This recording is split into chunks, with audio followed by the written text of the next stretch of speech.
Yo, What's up? what is going on?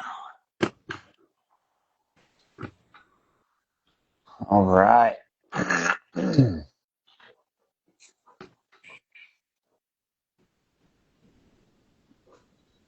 got some notes up here that I want to pull up, but my computer's being super slow.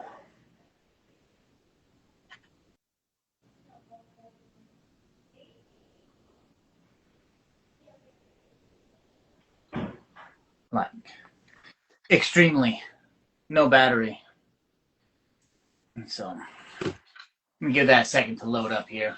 Cool. Well, before we get started, this here is our weekly live sessions where we just talk about dog-related things. If you need help with your dog, hit the link in our bio, schedule a call, talk about what's going on with you and your dog, and get you all on a pathway to solving those behavior issues, uh, getting something going before behavior issues even get going. So hit that link in that bio and schedule a call with us, and we can chat about what's going on. So happy Saturday.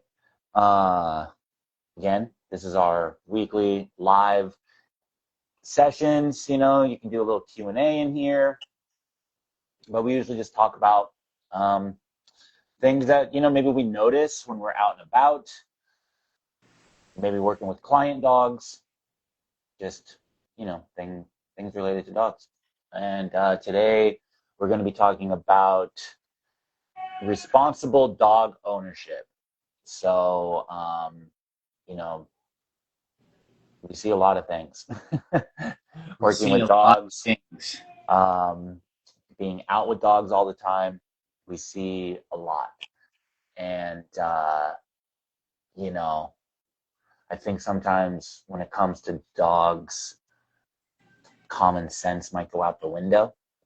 Yeah. And, you know, I think we just tend to just be different when dogs are involved. So, yeah, so Shane came to me with this topic. So I'm going to let Shane sort of take the lead here. Uh, but his camera is loading. Yeah. Sorry. I'm trying to, I got a really old computer, and so it takes like 10 years for it to load one thing up when the battery is not around. Um, but like responsible dog ownership, this is like, I just things have happened over this past week, which made me kind of think about this topic a lot. And I don't know if, like, when we think of responsible dog ownership, for me, it comes into various points, right? There is like your actual dog, right? And like taking care of the dog. But then there's also like when you're outside with the dog and then you're having to deal with public spaces, just these like almost social etiquettes, right? That go into being a responsible dog owner. So you're going to be thinking, are you going to be talking about like um, more of that aspect, like the So I think outside we're gonna part? kind of indulge in like all sides of this. I think, right? Because I think that some things can be overlooked, even with just like naturally with your dog, right? Uh, So like just responsible dog ownership as far as just like you have a dog, they're in your house, like what like things that you do with them or that's exactly it.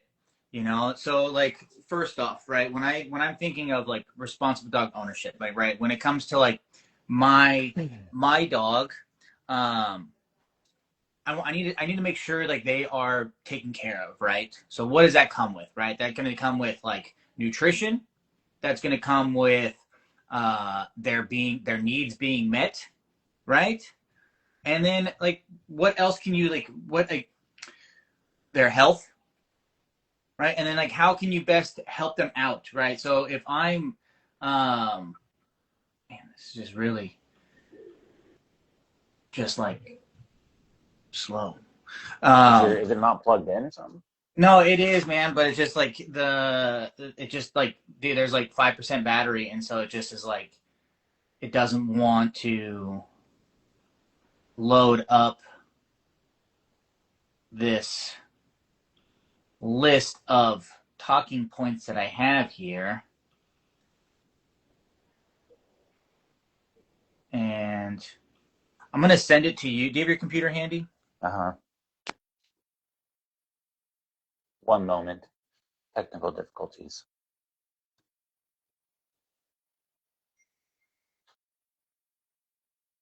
To your computer, it should show up there. Yeah. Okay. And so you could just maybe read me off like the first talking point there, So Ruben. we have meeting our dog's needs, um, physical side of things, um, exercise match to breed, and energy level. It's fine. I just sent that to you, and now my messages are now loading up with where I had it sent to myself as well. That'll take a moment. And then we have mental, so So like yeah, enrichment. so let's talk about the first one, right? Like your dog's needs, right? Your physical needs, let's say, right? So it's like we can think about exercise, right? Is the dog only? You know, this is something we harp on all the time, dude. Is like, is it? Are they only getting walks? Yeah, That's not enough. It's not enough. no, because It's we've not talked enough. about this before. Your dog is a natural athlete. Yeah. Okay. And so we have to understand that, like, if they, just like a human who is an athlete, right? Like, athletes aren't just walking. No. They will not get their physical needs met just through a low strenuous activity, right? It's like someone who is an athlete needs to run for 10 miles at, you know, 7 minute mile. You know what I Yeah. mean? Like they need to challenge themselves physically because they are at such a high capacity that low level things are just not going to do that for them. And this is just like what Shane was harping on, or what he was saying that we talk about all the time, is walks are not enough. It's it's barely hitting the mark. Barely. Barely. Even if you Probably not walk for even an close. hour, people will say, I'll go for an hour long walk, and it's like, why? Why? You don't Exactly. need to walk for an hour. Like, I love that you're doing that for an hour, but like, still, an hour long walk isn't really anything. Like, I could feel an hour long walk if it was like a hike and I'm climbing up a hill, and it's like, and I have a backpack on or something, like there's like, I'm adding more challenge to it by having it be, you know, uphill and downhill and, all of those things. Well, But even that's then, like, an exactly it, hour right? long hike is like not a lot. You increase the intensity with it, right? But like you said, putting a backpack on, or like, you're getting a hike that's like, super steep incline, right? That's how you can make those more challenging. But it's like the you guys have to be real. Like, what time frame do you have to dedicate this, right? So it's like, like I see people all the time. It's like, oh, I take my dog out four walks a day, and it's just like, is that satisfying what your dog needs? And it's like, I mean, like, does your dog truly, like, yeah, they may enjoy that, but do they, like, does that truly make them happy? Yeah. You know, I had a post on, I did it on TikTok that got a lot of responses back, and it was like, people talking about how, like, because it was the same thing. It's like, are you walking your dog 4 times a day? If you are, that's great. If it works for you, if not, let's do something different. And a lot of people chimed in. It's like, I got some property, and my dog loves, like, being able to go out and run around on the property. They're able to go run, like, they move together, and so they're going, and like the things that they were saying was like, without that, my dog wouldn't be as balanced as they are. I'm not Yeah. saying that everyone has to go take their dog off the lead and stuff, but even then, it's just like you can, like, if you want to walk your dog, most, or like, a lot of the times, like, you can do things to make your walk better then instead of just this like, we're going out, you know? And so this comes into like playing with your dog more, right? Doing these other activities that can like help engage them physically, right? Doing your tug, mixing tugging with fetch, doing some whatever the game that you want to play with your dog, like being able to physically satisfy their needs, Because right? I would also say, just a real quick, like, um, and we learned this from the same person, you know, our version of the walk, like when we take our dog out on a walk, you know, and most of the time people want their dog to be walking with them, you know, whether it's at their side or even a little in front, the people want their dog to walk at their pace, you know, and for our dogs, their pace is actually a little bit faster than ours, you know, and the walk inherently goes against the nature of our dogs. You know, it's like I need you to walk at my pace, at my side, behind me, whether in front of me, but you're not going to pull on the leash. So, you know, we walk what, like a mile an hour. Dogs are, you know, 1.5 or 2 miles per hour. You know, their gait's just different than ours. And also their social circle is like 15 feet ahead of us, you know. And so we're also now demanding, because by putting your dog on a 6-foot leash, you are inherently demanding that they stay within that boundary. And they're like, well, my boundary is way up ahead, Yeah. you know. And so the walk goes against everything that our dog just instinctually does. And they can be trained to do that. But this is why a lot of people struggle on the walk just in general, is because we're trying to make our dogs walk with us at our pace, you know, not focusing on anything. It's a challenge. And that's why the walk is the biggest struggle that Yeah. people have. But it's just another indicator of like how we walk is not enough of physical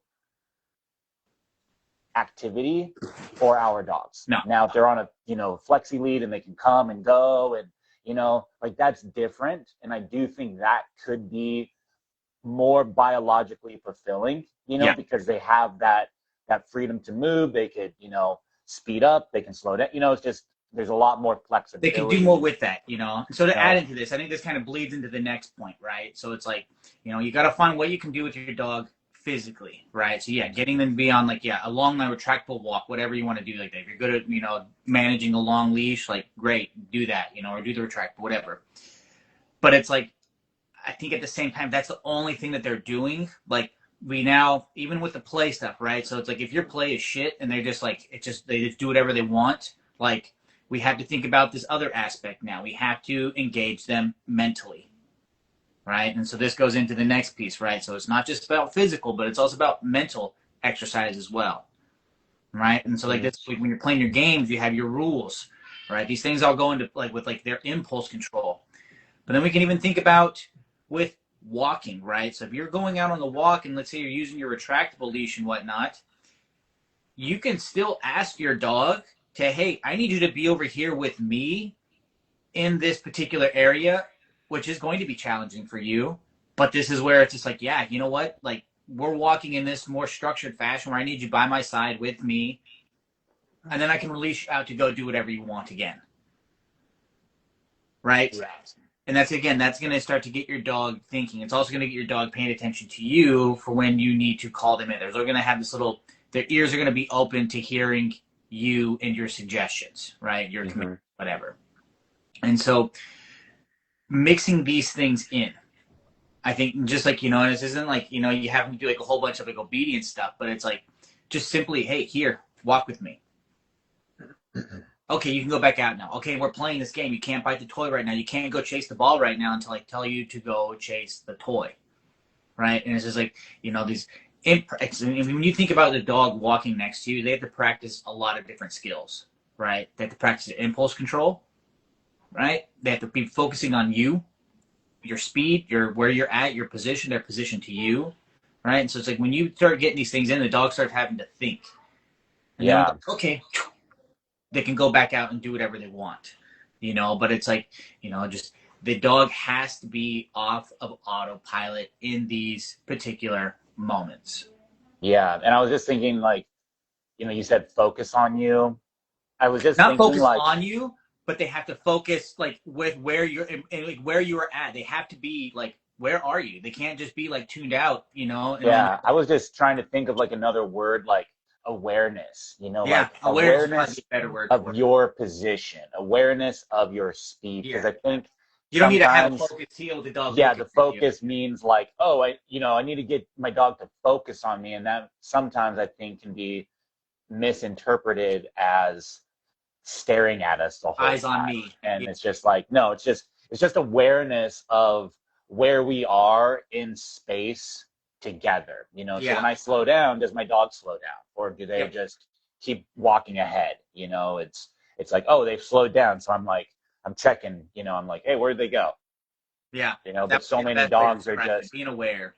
just being checked out, and it's like, oh, I'm slowing down, and your dog is still, um, I'm just walking here. I'm just walking here. Yeah. So we got that. So it's like, how can you get your dog thinking, right? And because Yeah. these are just going to satisfy the energy of the dog and satisfy their needs of just them being able to think. They're going to drain physical and mental energy. And when you can drain both of those, like your dog is going to be way more worn out. Yeah, you don't have to go for an hour. You don't, right? You don't at all. And a 20-minute walk doing those kind of things is going to be like 10 times better. A 5-minute walk plus going play with having the dog think about playing for 5 minutes, and you only spend 10 minutes. That's going to be way better than those hour-long walks where it's whatever, and Hmm. it's a shit show. And so it's like doing those things, even though you're doing way less time, they're going to be so much more beneficial to your dog. Yeah. So So you got on here, like, you got enrichment, training, structured play, not just walks. So I mean, yeah, like, And then that goes. That's what that is, right? Those are those mental aspects of things, right?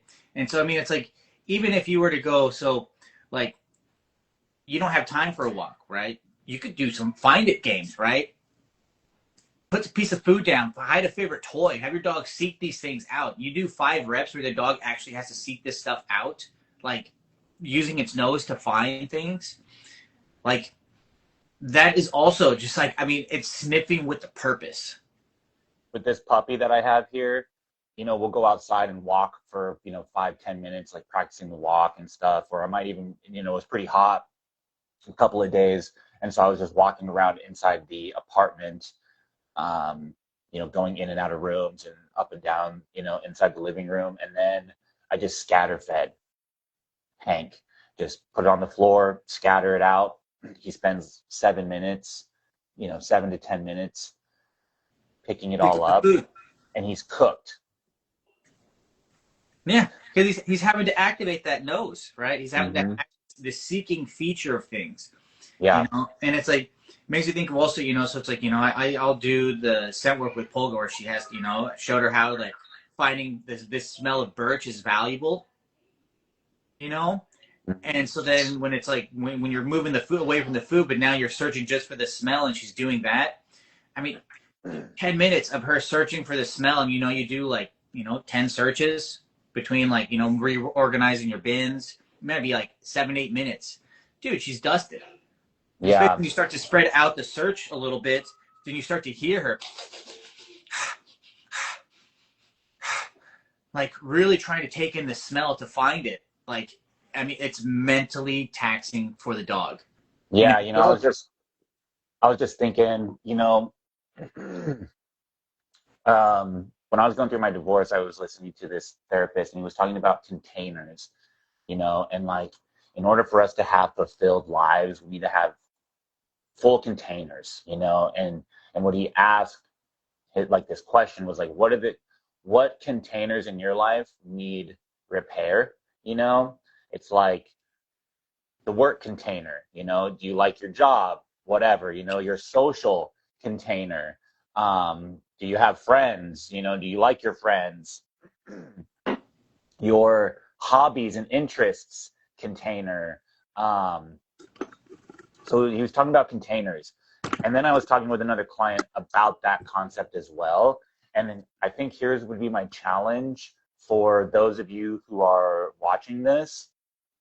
is write down your dog's containers, right? And think about like, okay, the walking, the playing, health, um, other mental activities, like think about what's weighted more, because all the time when it comes to our dogs, I'm always thinking, or, when I'm trying to talk to people, it's like walking satisfies one area, playing satisfies another area, find it game satisfies another area, chilling and relaxing satisfies another area, like there all of these things contribute to our dog's overall mental health, you know, and sometimes it's like, oh, the walk isn't very full because my dog doesn't get a lot of walks because they're not great on the leash, so they're just always in the backyard, or I don't really play with my dog. Like I've had those things come up, and when I bring up play specifically too, people are sort of taken aback by it because they're like, oh shit, I don't really prioritize playing with my dog. So I would like people to think about your dog's daily activities and think about, are these activities equal? Do I spend as much time on walks as I do with play? Do I do find it games? Do I, do they chew bones? Like, but like actual bones, Yeah, not plastic not little things. plastic toys. Yeah, The being able to chew and ingest something, I think, is just something completely different. Activating something completely different inside of our dogs. But yeah, think about those containers, you know, um, and make adjustments. yeah. Well, so you So mentioned like repair, right? And so repair, right? And so you also mentioned like being in the backyard. So it's like, where does dogs need to be have repair done, right? So if they're only getting the backyard time, it's like what? How can you repair these other areas, right? Oh, my dog is terrible in leash. What do I need to do to repair that?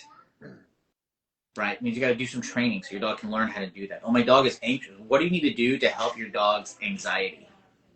mhm, You know what I yeah, mean?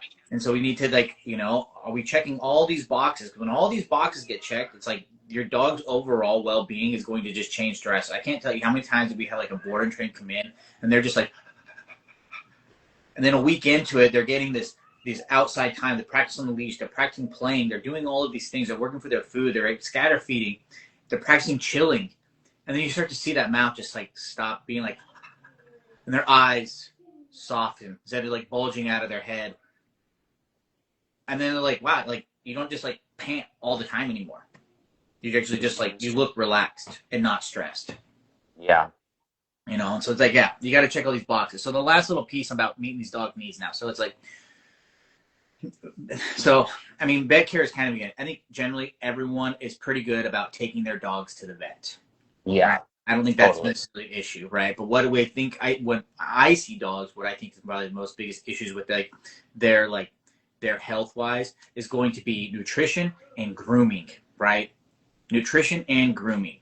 So like I've seen so many dogs, they get a particular kind of food and it's like I'm watching them and they're like taking 5 shits a day and every time they take a shit they're like straining.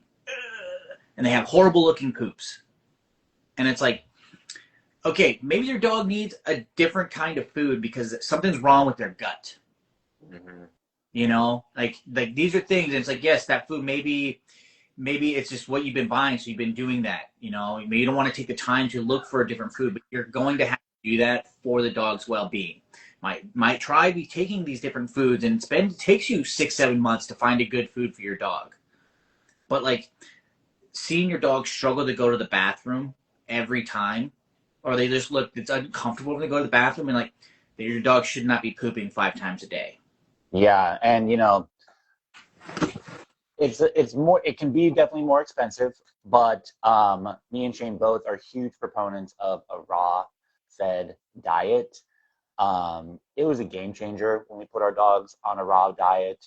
Poops got smaller, not so stinky, breath is better, coat is better. We don't need to buy probiotics to put inside their food. Like it really maintains their overall Health. health. Yeah, one of You the biggest know, things for me with Polga, I mean, which you remember, dude, if I did not feed her, there had to be a particular window. She didn't get fed in this window, she'd be throwing up bile because, like, it was all the time, too. It's like, okay, I have to feed you before 9 a.m. I got to feed you before 5 p.m. because, again, here comes this bile because she needs to eat. And it wasn't that she was, like, being underfed because if I upped her food, she starts putting on weight, But the moment I switched to the raw diet, I mean, Polly's been eating the same food now for, I don't know, 7, 8 years, and that went away. Like yeah. all of a sudden, I just once we got into the diet, it stopped, and I didn't even realize it stopped. But I was like, you know what, dude? She's not doing that anymore, and she hasn't done it Mm-hmm. since. Yeah. Like since, Yeah. and So raw diet. yeah, it does wonders. But now let's talk about the grooming aspect of things, right? Like for me, the biggest thing, nails. Mm-hmm. I mean, that is probably one of the most neglected things about grooming needs of the dog are their nails. You Yeah. know, and it's nails can be tough, but it's like if you can't clip your nails, you have to think about how you can get to your dog. You can't just toss it on to the vet because it's like I cut Polga's nails every week. You're gonna take your dog to the vet every single week to get their nails cut. You're gonna have someone come to your house in a grooming van every single week to cut their nails. Like it's unrealistic. I don't think. I think it is unrealistic. So you being able to do that kind of stuff is what's going to make it super simple. You know, Mm-hmm. and um, it may take time, right? But if you're actively working on that to improve that aspect, you can totally get that done. Like Yeah. you can totally get your dog to accept doing nail trims. You can even do other things in the meantime. We had a client that had struggled with that, and we showed them the little scratch board, and they were able to work their front paws at the least. Uh-huh. You know, and so but again, that can be an in between idea while you're working towards your bigger goal. Yeah. Getting your dog accustomed to nail clippers, to a Dremel tool, but those are things that need to be done. And I would also Mm-hmm. say regular brushing your dog, even Yeah. whatever kind of dog you have, like brush them every few days for a few minutes. Like it's gonna take out the dead fur. I mean, like, it's gonna give them a slight little cleaning. Uh, Brushing your dog is huge. Yeah.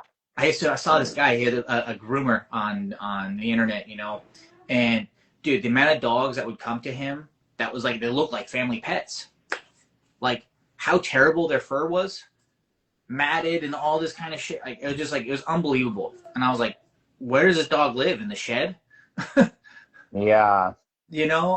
And so like yeah.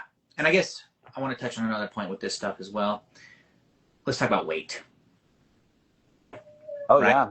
It's Weight. actually, yeah, overweight dogs is very common. And I talk a lot of clients when I'm going to their houses, the it's really easy to overfeed your dogs. Um,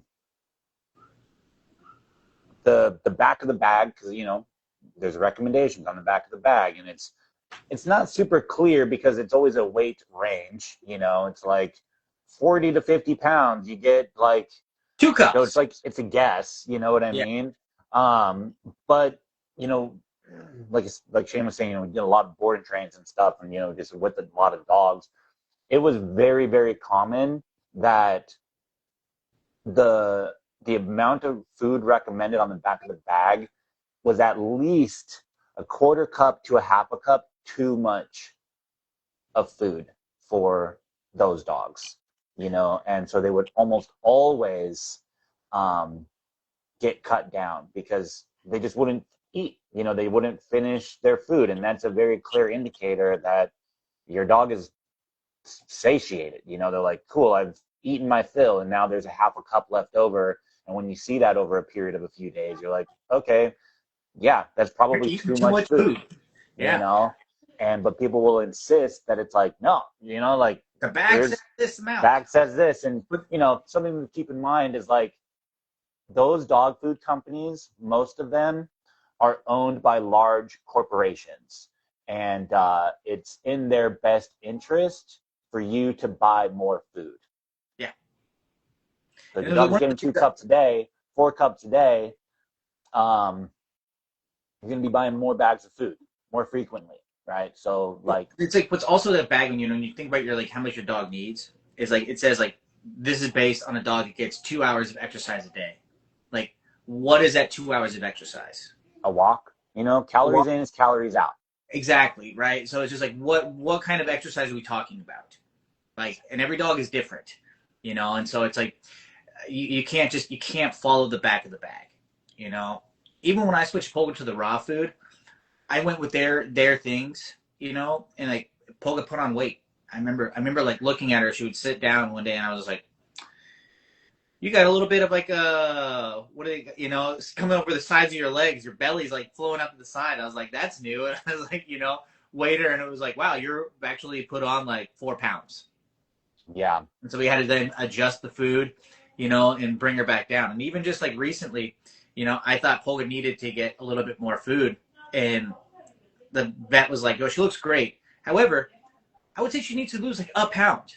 And Polka looks great, doesn't look overweight or anything. But it just like she's like, I would like to see this a little bit more, being able to feel the ribs just a little bit more. You can feel it, but it's like she's got a little bit of extra fat on there.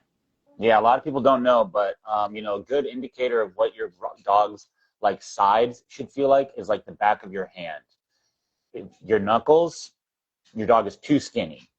Back of the hand, it's like perfect. Okay, But if it's and like it's your just, palm, they need to lose weight.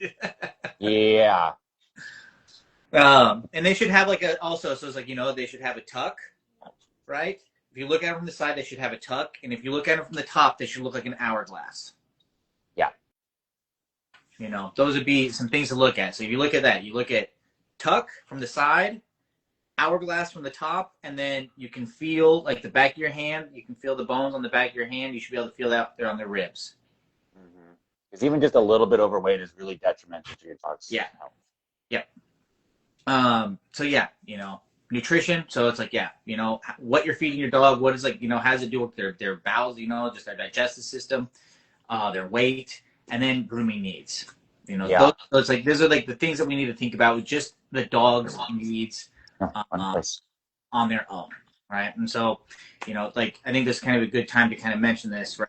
We talked about the walking, the physical needs, the playing, and all of those kind of things, the weight, this, like if this struck a chord and like you're like, wow, this is kind of like this is my dog, this is our situation, like there's a button on the Kinder Dog page there to book a call. Like, let's get something started here so we can chat, so we can get you on a solution that you can kind of start to solve these problems. Uh, Jump ahead of them, whatever you want to call it. But this is how we can start to actually improve your dog's life, and also probably make life easier for you with your dog. You're not having to spend all day trying to drain their energy, and just let's make life simpler. Let's do things more effectively to make life easier Yeah, and save money too. I mean, I talk to and so save money. many people who are like, you know, I mean, yeah, if you're feeding your dog a little bit less because they're getting overfed and they're overweight, perfect. You know what? I don't have to buy food as often.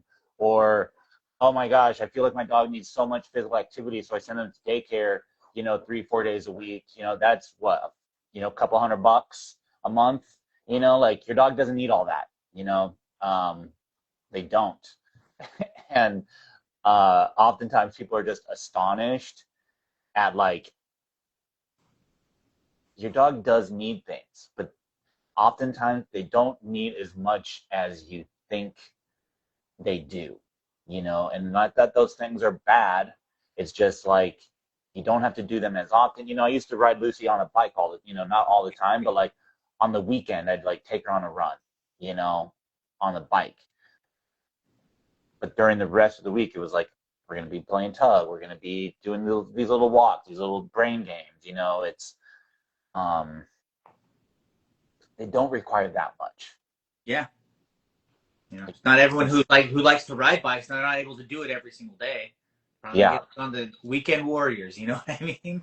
Mm-hmm. Um, so yeah, does physical, mental, and some health aspects, right?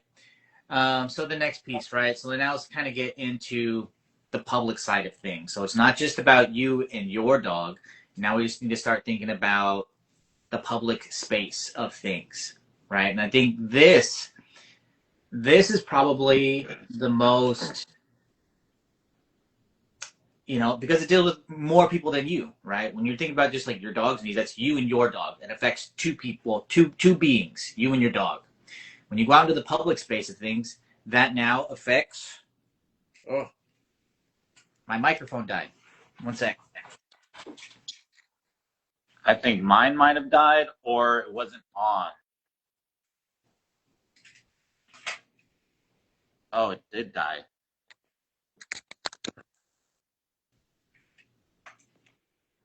Oh man. The good thing is I can hear you, so I wonder if. Oh, yeah, that's good. yeah. I hope there's audio. It should have audio because we can hear each other. That will suck. I thought this thing was charged. Yeah, I thought it was, but I had one on the charger just in case. Do you have two? Let me check. All right, so I'm going to go ahead and just kind of get started with this part, right? So, let's talk about this, right? The first thing, picking up after your dog, right? So yeah, your dog is probably going to go number two when you're out with your dog. Pick it up. I mean, like I can't tell you how many times there is dog poop on the ground that doesn't get picked up, and it's like in this day and age of dog ownership, like everyone should be having bags. So many people have dogs now than compared to like 15, 20 years ago, and like there should be you should be able to get bags. They're so cheap nowadays too to order like a box on Amazon and you get like 400 bags. It costs like $10, you know, and so it's like everyone should be having bags, right? There's also so many apartment buildings that exist nowadays that actually have stands with bags there. Like the no picking up poop thing should really not exist. It shouldn't, right? So it's like pick up after your dog. I mean, this can be a whole other conversation in itself. Is like, where is the appropriate spot for your dog to poop? um, Yeah. we'll save that for like another topic, right? But But, cleaning up.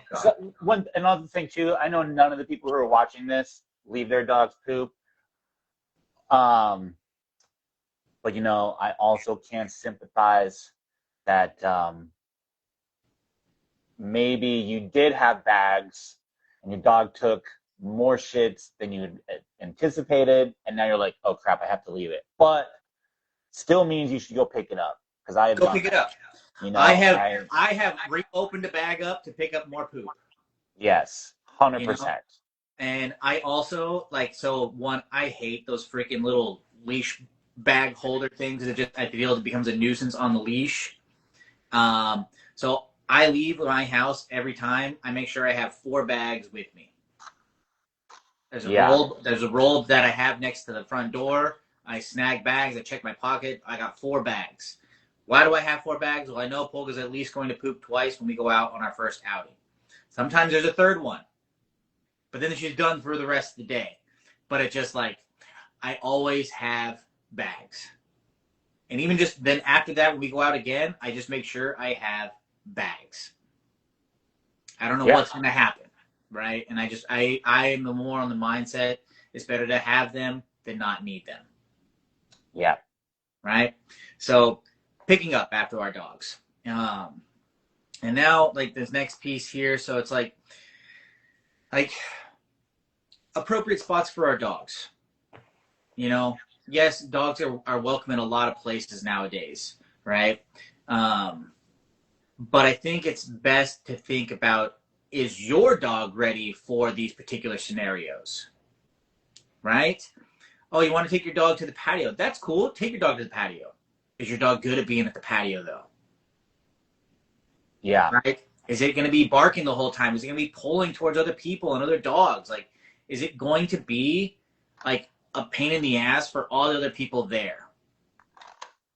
You might want to rethink that, right? And Like like, you know, prepare your dog to go to the patio. That should be a goal to have there, but that goal is what's going to guide your training to get to that point, right? yeah, You know, and so it's like you have to be aware of what your dog is going to do, how you're going to manage it or correct it or whatever it is that you're going to do, how you're going to teach it. Like, take your dog to the patio, but go with the mindset of teaching because you might need to leave. It might be too yeah, much for your dog. I mean, maybe it goes well, but maybe you're not there to hang out with friends. You're just there to hang out with your dog and get them to work through this, so so they can start to learn that, hey, this is what we're going to be doing sometimes. But yeah, it's in any kind of situation where you're going to take your dog, it's like you need to be aware of what their behavior is going to give and how you're going to handle that. What are you going to do? Have you practiced for this moment? Do you know what your response is going to be? If you don't have anything that to answer what your dog is going to give, like, you probably shouldn't be doing that. yeah, you know and so this kind of goes into the next piece. It's like not everyone wants to meet your dog, like, and that's a fact. This week, and this is what kind of brought this up, is I'm out at the park with my dog, and I'm with my son, and we're playing with Polga, right? We're playing tug. We mix in our fetch with tug and whatnot, and we're clearly just doing our thing, the three of us. And this person comes in, and they're going to unleash their dog, and they ask me, can I unleash my dog? I'm like, I don't care. Like, it's your freaking dog. Do whatever you want. But I asked, I'm like, is your dog going to come up to us? And they're like, yeah, probably. Like, well, no. Like, we are doing our thing here. We're doing our thing here. That doesn't involve you. And your dog coming up to us, like, I have a 2-year-old here. Is your dog going to jump at my son? Like, do you know what I mean? And yeah, it's just like, no. And so then they walk off because, like, and then we actually moved farther away from them. And so then they went farther up the field, and I watched this dog. It goes and it sits and is staring at this other dog. And she tries to pull the dog to go, like, the dog stops. So she stopped. So she tries to pull the dog, and the dog's just like, oh. So then she unclips the leash. What happens when the dog unclips the leash? Boom! Runs, go beelines it towards the other dog. And it was like they were just sitting there on the hill with the dog sitting next to them. And now they got this other dog all up in their space. To me, that's rude. it is rude, and Very rude. it's And potentially dangerous. dangerous too. It's like, is that dog gonna attack this dog? Like, now the person sitting there is like, oh, I know that you're acting that way too, because no one's just like, yeah, they're like, oh crap, here's a Yeah. strange dog. Yeah. And so, like, and then this whole thing goes through, and then the dogs part ways. The lady grabs her dog on leash, and then they leave the park. Like this nuisance, all to have the dog be at the park for 2 minutes. Yeah, Like, not worth it. What are you doing? What are you doing? And yeah, this same thing happened, which actually was the same exact lady.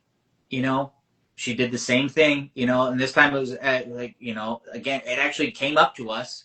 This is another day earlier this week.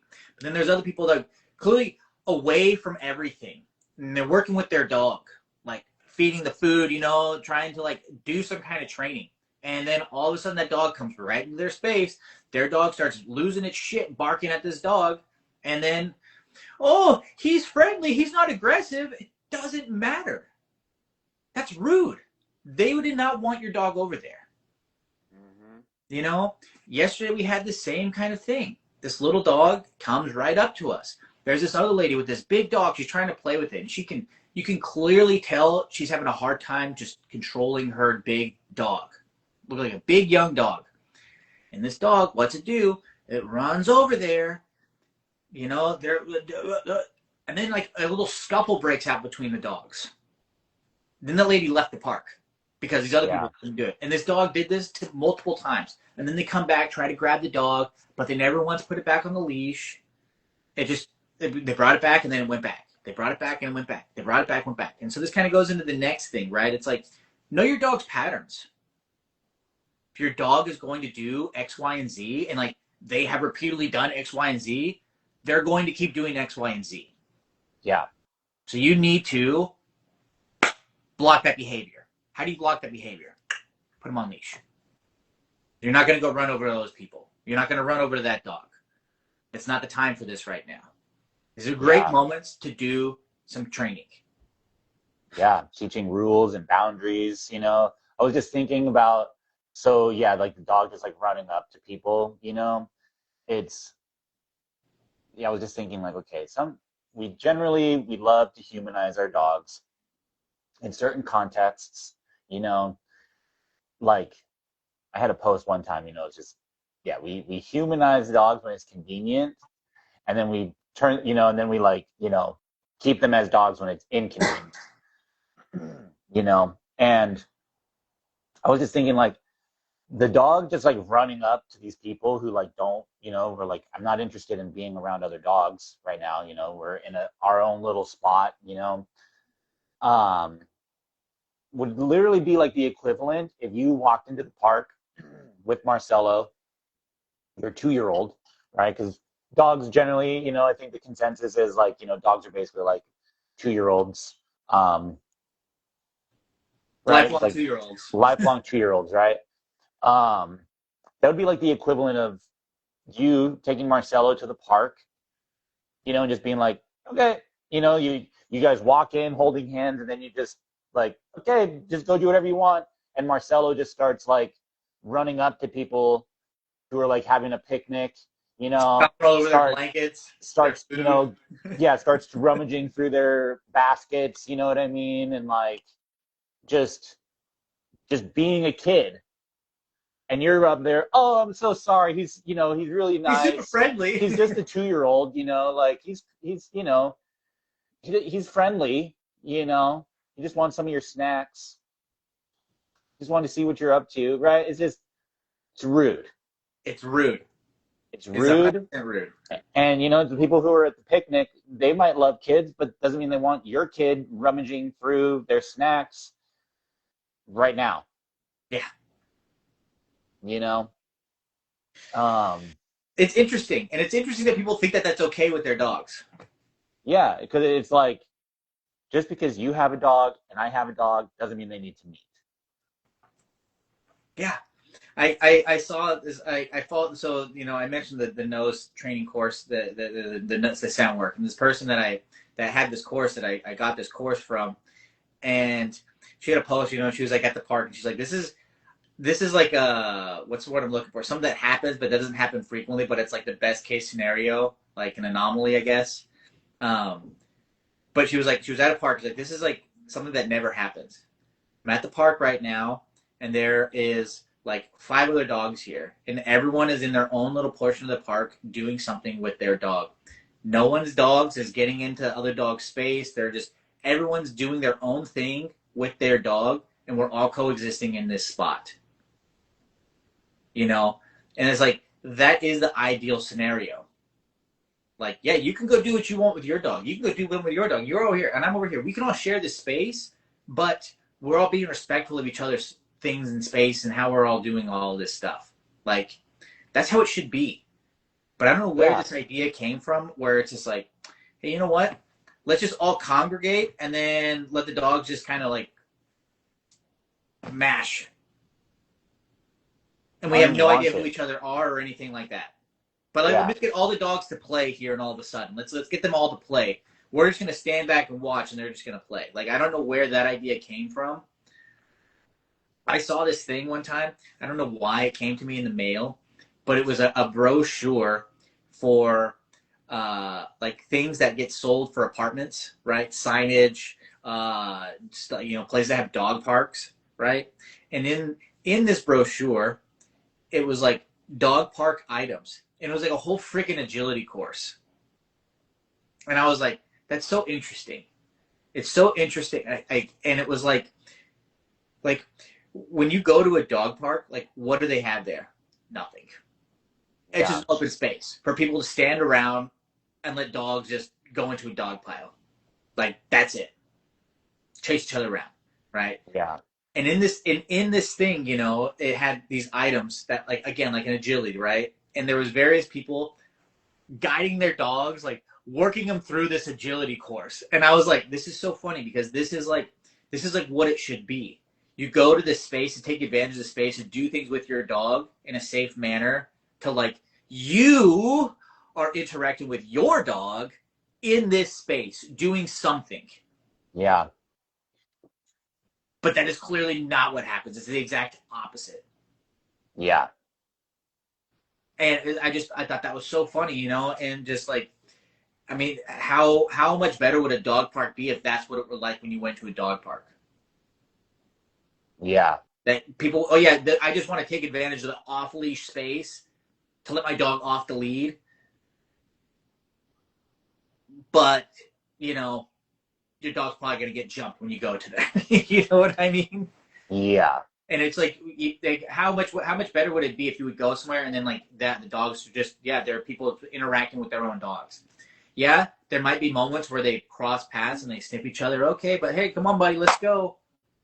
Well, I kind of think about when you are taking Marcelo to the playground, it's like you and him sort of, yeah, he might be climbing on it. Maybe you're joining him, you're waiting for him at the bottom of the slide.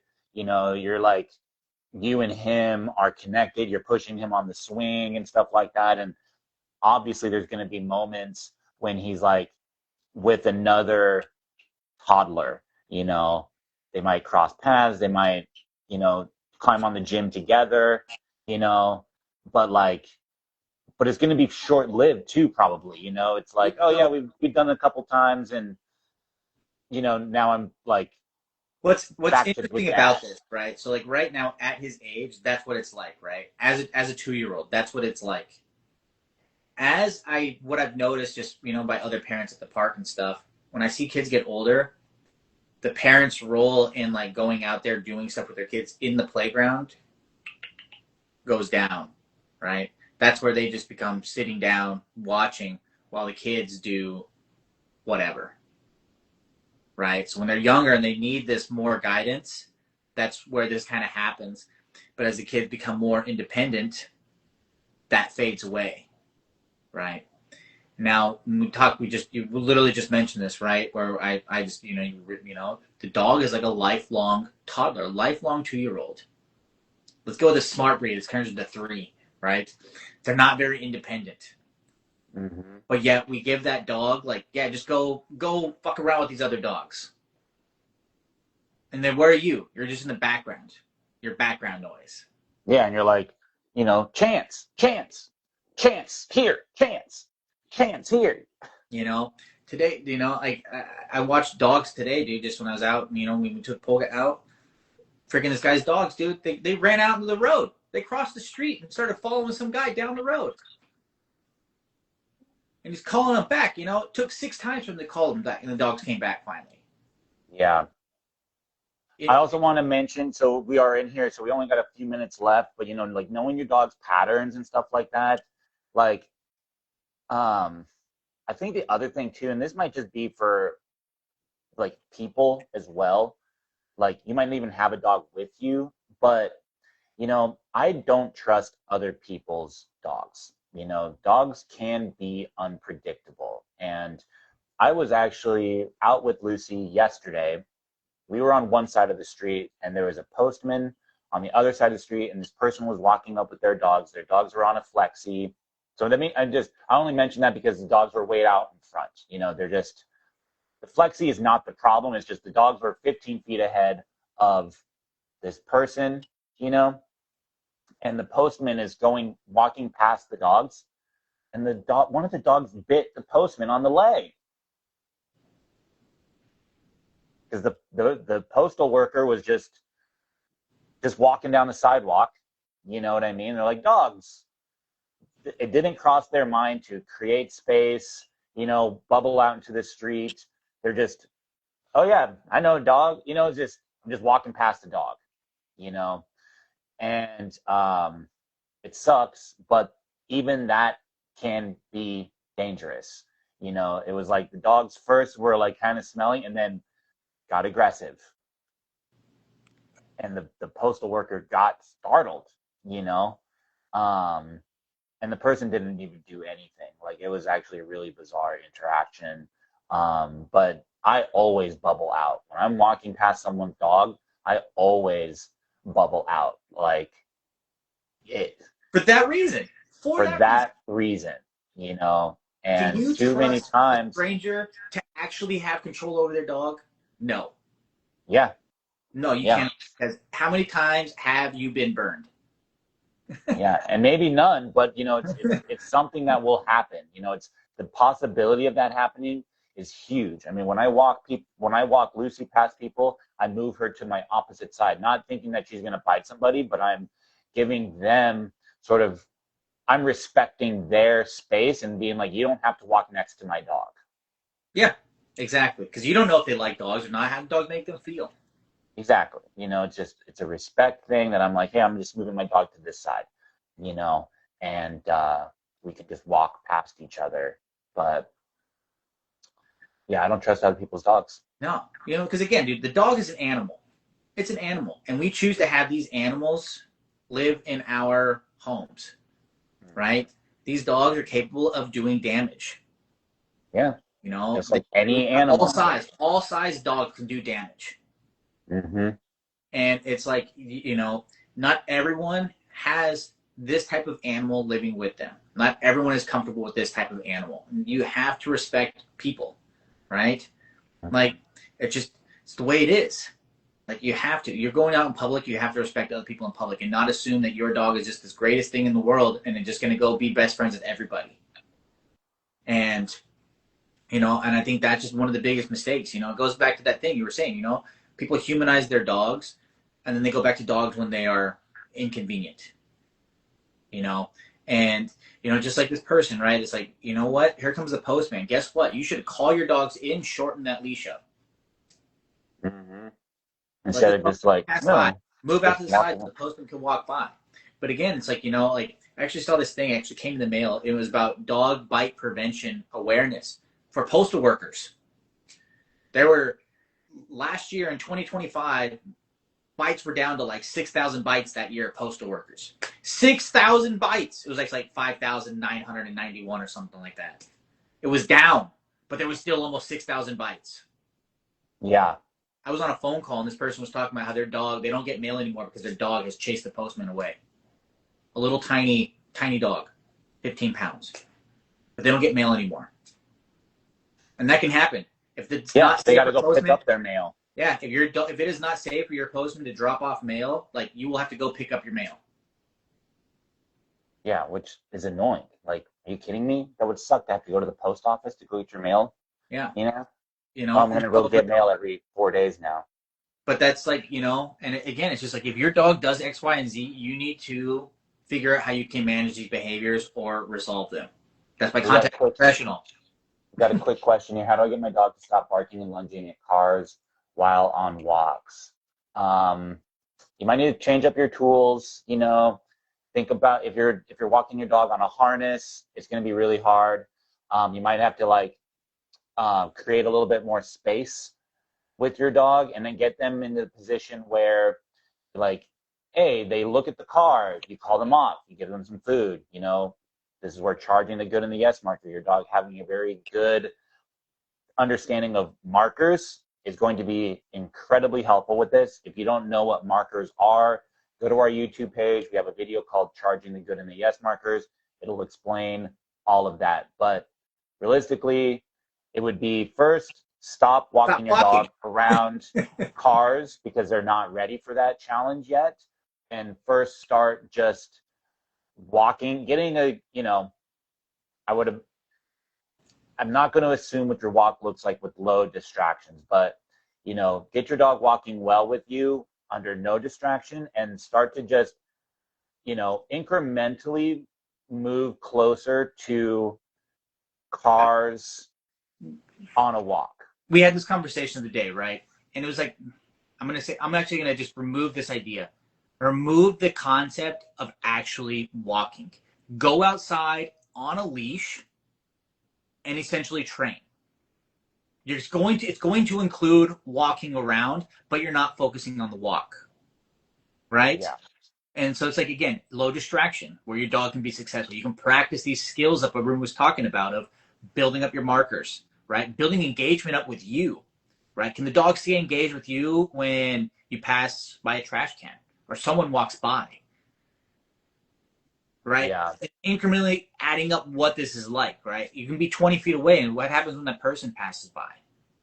And then, so like, yes, you're having this issue on the walk, but this is, we've talked about this before. Like, what your dog is doing in that context is a symptom of something else that's going on in other contexts. So your dog noticing a car and barking and lunging at that car is ultimately an impulse control issue as well. Okay, so is your dog impulsive inside your house? And this is going to look like, does your dog follow you around the house? Can you tell your dog to go lay down on their dog bed and then they just get up after 2 seconds?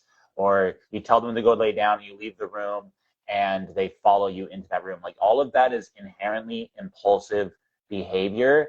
And those are some of the first things that you need to be working on those just all the time. Like, your dog needs to develop better impulse control. What do they like when you play with them? It's the barking and lunging is just a symptom of other things that are going on. We would talk about, what's your play look like with your dog? Them barking and lunging can also be sort of a prey driven aspect to it. So, what happens if you play with your dog before going outside on that walk?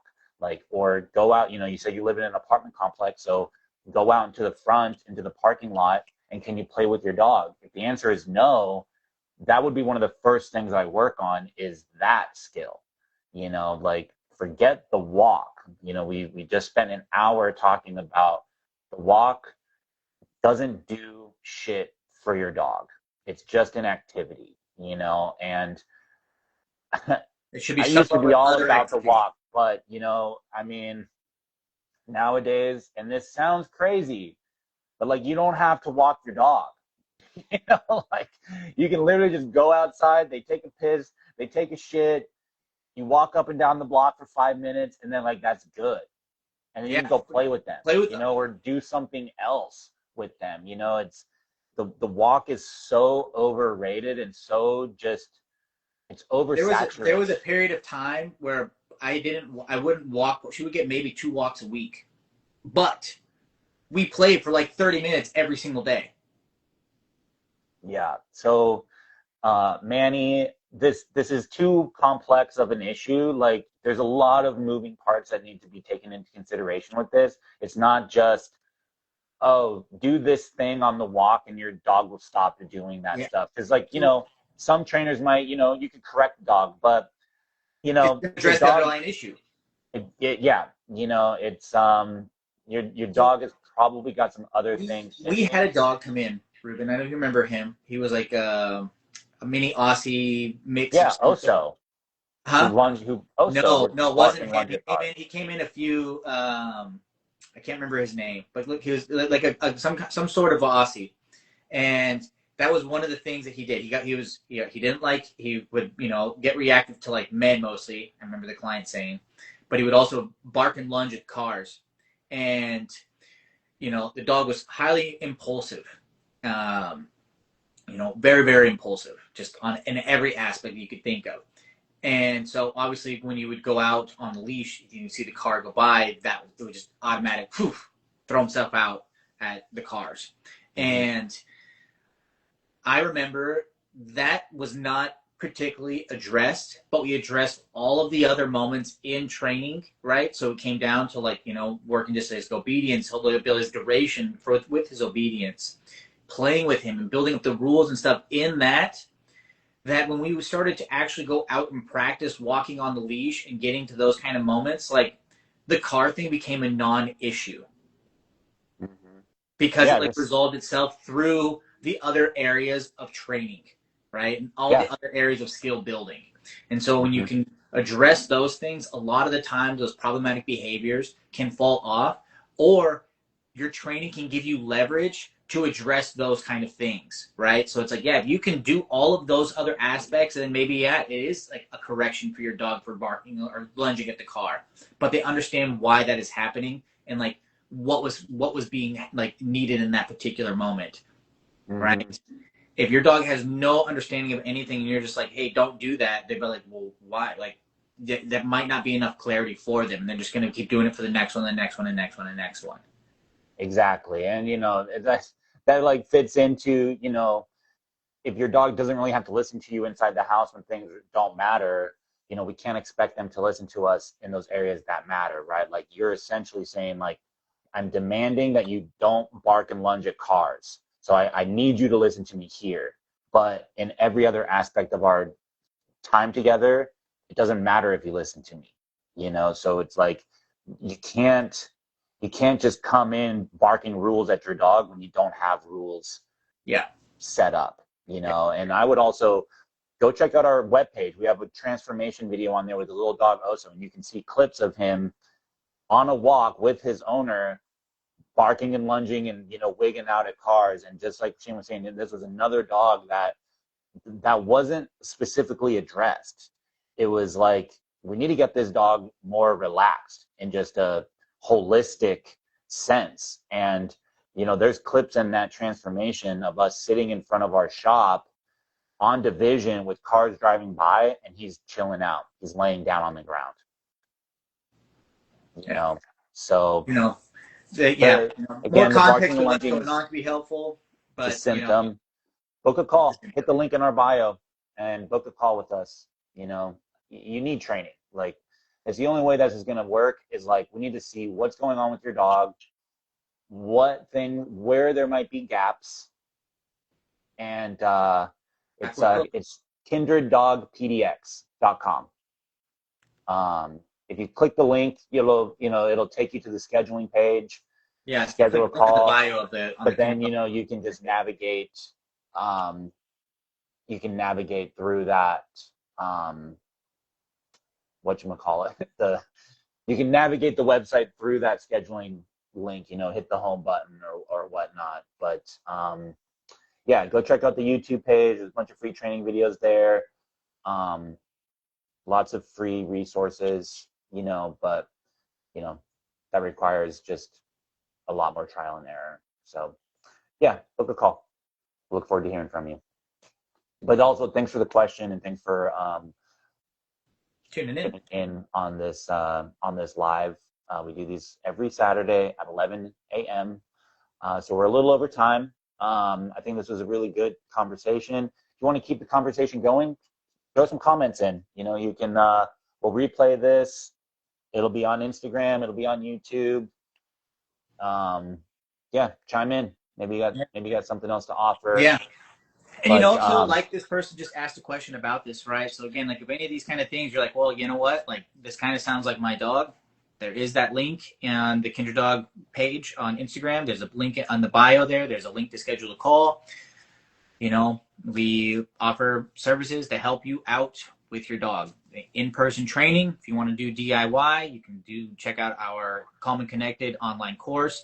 We have a cohort starting for our 4-week essentials, where you have access to the online course, but you also get weekly group calls to actually get immediate feedback on stuff, ask questions, get some guidance through there. Both those are super helpful if you feel like you want to do training more on your own. But if you want the actual in-person helping hand, we do have in-person training available as well. So all starts though with booking a call, or you can book that through kinderddogpdx.com. Yeah. So anyways, that's all we have for today. Yeah, thanks for tuning in, and we will see you all next week. Bye. Enjoy the rest of the day. Bye.